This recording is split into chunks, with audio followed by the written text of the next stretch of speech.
کہ آقا نبی کریم صلی اللہ علیہ وآلہ وسلم نے شعبان المعظم کے آخری ایام میں باقاعدہ صحابہ کرام کو حضور نے خطبہ دیا، اور اس خطبے میں آقا نے یہی فرمایا کہ یا ایھا الناس قد اظلکم شہر عظیم شہر مبارک، فرمایا کہ اے لوگو، تم پر ایک عظیم مہینہ، ایک برکت والا مہینہ سایہ فگن ہونے لگا ہے، اور یہ وہ مہینہ ہے کہ شہر فیہ لیلۃ خیر من الف شہر۔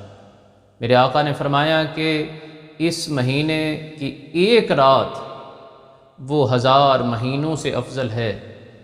پھر آقا علیہ الصلوۃ والسلام نے فرمایا کہ جعل اللہ صیامہ فریضہ، حضور فرماتے ہیں کہ اس مہینے کے روزے تم پر فرض کیے گئے ہیں، اور وقیام لیلہ تطوعا، اور اس مہینے کی راتوں کو عبادت تمہارے لیے پسند کی گئی ہے۔ فرمایا کہ جو اللہ کا قرب حاصل کرنے کے لیے، مالک کی رضا حاصل کرنے کے لیے اس مہینے میں خیر کا کام کرتا ہے، کوئی بھی نیکی کا کام کرتا ہے، تو اس خیر کے کام میں اس بے شک نفل ہے، لیکن اللہ اسے فرض کے برابر ثواب عطا فرماتا ہے۔ اور یہ وہ مہینہ ہے کہ جس میں جب بندہ کوئی فرض ادا کرتا ہے تو اللہ تعالیٰ اسے 70 فرائض کے برابر ثواب عطا فرماتا ہے۔ دیکھیں اللہ کی رحمتیں اور برکتیں دیکھیں، کیونکہ یہ عظیم مہینہ ہے اور شہر مبارک ہے، تو یہ مبارک ہے، یہ برکت ہے کہ ایک فرض کا ثواب جو ہے وہ 70 فرائض کے برابر ہو جاتا ہے۔ اور آقا نے فرمایا وَهُوَ شَهْرُ الصَّبْرِ، فرمایا کہ یہ مہینہ صبر کا مہینہ ہے، اور صبر فرمایا وَالصَّبْرُ ثَوَابُهُ الْجَنَّةُ، حضور نے فرمایا کہ صبر کا ثواب اور اجر جو ہے وہ جنت ہے۔ دیکھیں یہ آخرت کا آقا علیہ الصلوۃ والسلام نے ثواب بیان فرمایا، ورنہ دنیا میں ایک اور اجر بھی ساتھ مل جاتا ہے صبر کرنے والوں کو۔ قرآن مجید میں رب تعالیٰ نے، رب لم یزل لا یزال نے ارشاد فرمایا ان اللہ مع الصابرین، بے شک اللہ صبر کرنے والوں کے ساتھ ہے۔ یہ وہ مہینہ ہے کہ جو ہمیں لوگوں کے ساتھ غم گساری، لوگوں کے ساتھ محبت اور پیار کا درس دیتا ہے، ہمیں اس طرف رغبت دیتا ہے۔ اور آقا فرماتے ہیں کہ وَشَهْرٌ يُزَادُ فِي رِزْقِ الْمُؤْمِنِ، مومن کے رزق میں برکت دے دی جاتی ہے، رزق میں اضافہ کر دیا جاتا ہے، اس کو زیادہ کر دیا جاتا ہے۔ نبی کریم رؤوف الرحیم صلی اللہ علیہ وسلم نے ارشاد فرمایا کہ جو اس مہینے میں روزہ دار کا روزہ افطار کرواتا ہے تو اللہ تعالی مغفرۃ لذنوبہ، اللہ اس کے گناہوں کو معاف فرما دیتا ہے، اور اللہ تعالیٰ اس کی گردن کو آگ سے آزاد کر دیتا ہے، اور پھر روزہ دار کے ثواب کے برابر اجر کے مطابق اللہ اسے اجر عطا فرماتا ہے، اور روزہ دار کے اجر میں بھی کوئی کمی نہیں ہوتی، کیونکہ اس مالک کے خزانوں میں کوئی کمی نہیں ہے۔ صحابہ کرام نے عرض کی یا رسول اللہ صلی اللہ علیہ وسلم، اگر وہ مکمل طور پر اتنا سامان میسر نہیں ہے تو حضور نے فرمایا کہ دودھ کی تھوڑی سی لسی یا صرف پانی کے گھونٹ پر کسی کو روزہ افطار کروائے گا تو اللہ تعالیٰ اسے بھی روزہ دار کو روزہ افطار کرانے والے کے ثواب کی طرح بھی ہے، اور ایسا ہے وہ شخص کہ جیسے اس نے اسے پورا کھانا کھلایا ہے۔ ساتھ میرے آقا نے ارشاد فرمایا کہ اس کو اللہ تعالیٰ میرے حوض کوثر سے ایسا سیراب کرے گا کہ جس کے بعد اس کو کبھی پیاس نہیں لگے، یہاں تک کہ وہ جنت میں پہنچ جائے گا۔ نبی کریم صلی اللہ علیہ وسلم نے ارشاد فرمایا کہ وَهُوَ شَهْرٌ أَوَّلُهُ رَحْمَةٌ، میرے آقا فرماتے ہیں کہ اس مہینے کا پہلا عشرہ، اس کا اول جو ہے وہ رحمت ہے، وَأَوْسَطُهُ مَغْفِرَةٌ، اور اس کا اوسط، اس کا درمیانی عشرہ جو ہے وہ مغفرت ہے، بخشش کا عشرہ ہے۔ وآخرہ عتق من النار، اور اس کا آخر جو ہے وہ آگ سے چھٹکارے کا ہے۔ اور آقا نبی کریم صلی اللہ علیہ وسلم نے ارشاد فرمایا من خفف ام مملوکہ فی غفر اللہ لہ واعتقہ من النار۔ حضور فرماتے ہیں کہ جو اپنے غلام سے، اپنے ماتحت سے، اپنے ملازم سے تخفیف کرتا ہے، اس پہ بوجھ کو ہلکا کر دیتا ہے، اس کے کام کو کم کر دیتا ہے، تو میرے آقا فرماتے ہیں کہ اللہ اس کی بخشش فرمائے گا، اللہ تعالیٰ اس کی گردن کو آگ سے چھٹکارا عطا فرمائے گا۔ استقبال رمضان کے لیے لازمی ہے۔ استقبال رمضان کے لیے ہم کیا کریں؟ فضائل آپ سن چکے ہیں، اللہ کی رحمتیں کتنی بے بہا ہیں، نبی رحمت صلی اللہ علیہ وسلم نے کیا کیا خوشخبریاں دی ہیں وہ سن چکے ہیں۔ تو آئیے چند گزارشات بڑی مختصر باتوں کو کرتے ہوئے میں عرض کرنا چاہتا ہوں کہ رمضان کے استقبال کے لیے جو چیز لازمی ہے وہ اس حدیث سے آخری بات کہ اپنے ملازمین پر تخفیف کریں، یعنی اگر آپ ان سے، کیونکہ پوری دنیا میں اس وقت تو ایک قانون بھی ہے کہ 8 گھنٹے کام لیا جاتا ہے، تو 8 کی بجائے ان سے 7 گھنٹے، 6 گھنٹے، 5 گھنٹے کوئی بھی تخفیف کریں، ان سے کم کام لیں تاکہ وہ روزہ رکھ سکیں، تاکہ رمضان کی برکتوں سے وہ بھی بہرہ مند ہو سکیں۔ ہو سکتا ہے کہ گرمی کسی حالات کی وجہ سے وہ روزہ نہ رکھ سکتے ہوں، لیکن کم از کم آپ ان پہ بوجھ کم رکھیں گے تو رات کی تراویح پڑھ سکیں گے، صبح سحری میں جلدی اٹھیں گے، تہجد پڑھ سکیں گے، تو آپ کے لیے بھی رحمت کا باعث ہوگا۔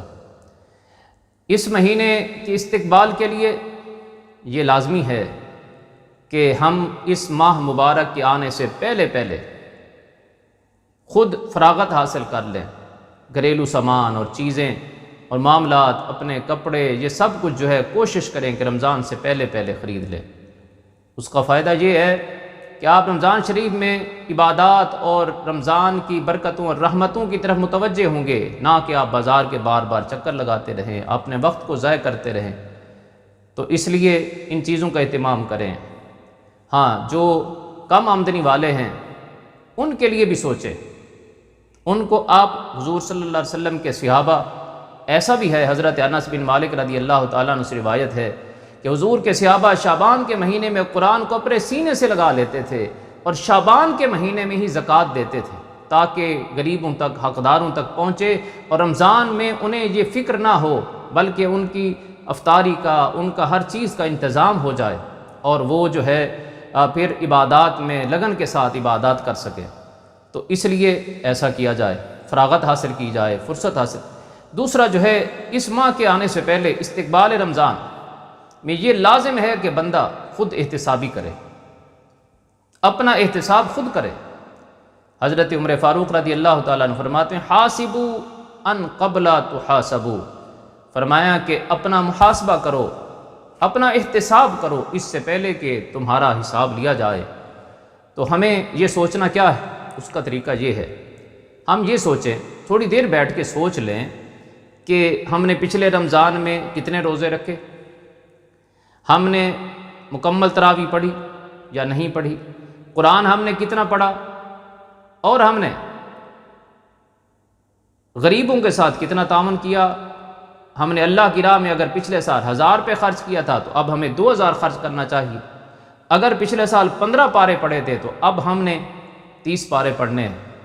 اگر ہم پچھلے سال تراویح میں کمی بیشی ہو گئی ہے تو اس سال ہم نے تراویح پوری پڑھنی ہے۔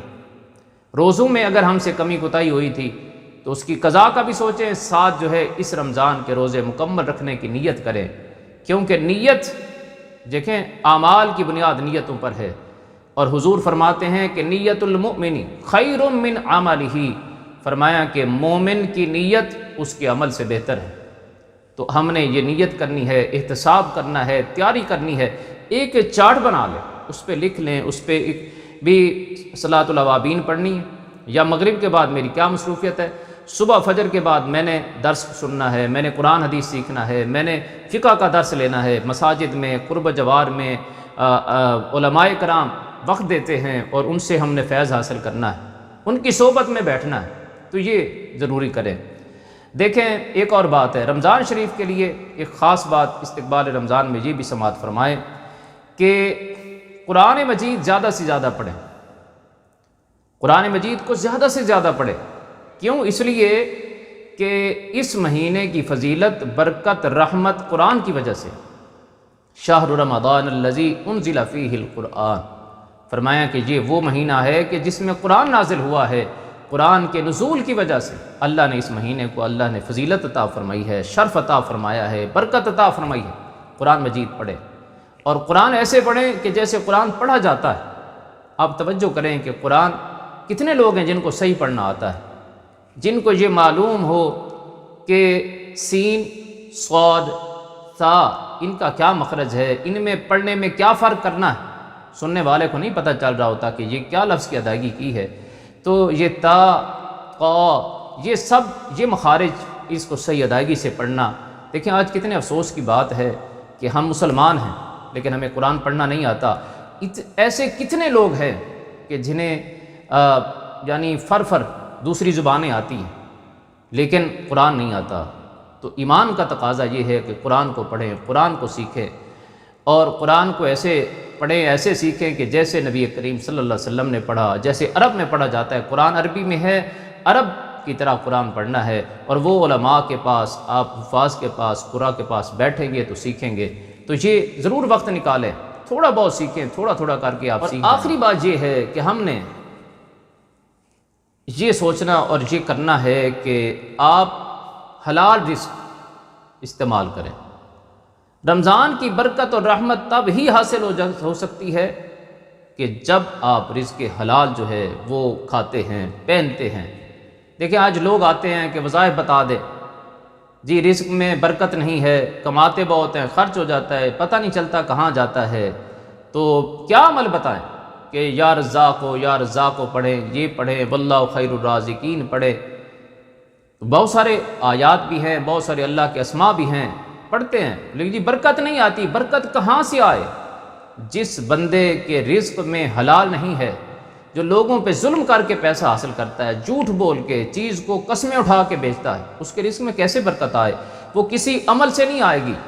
وہ اپنے رزق کے اندر حلال کا جب ہم سوچیں گے، اپنے رزق میں جب حلال جو کمائیں گے اور شامل کریں گے، اور بالکل حرام کو، جھوٹ کو، قسم کو، ہر چیز کو چھوڑ دیں گے تو برکت آئے گی۔ تو رمضان شریف میں دیکھیں بزرگان دین یہ بھی فرماتے تھے کہ اگر رزق میں ایسا کوئی مسئلہ ہے، رمضان شریف کے لیے قرض لے لیں۔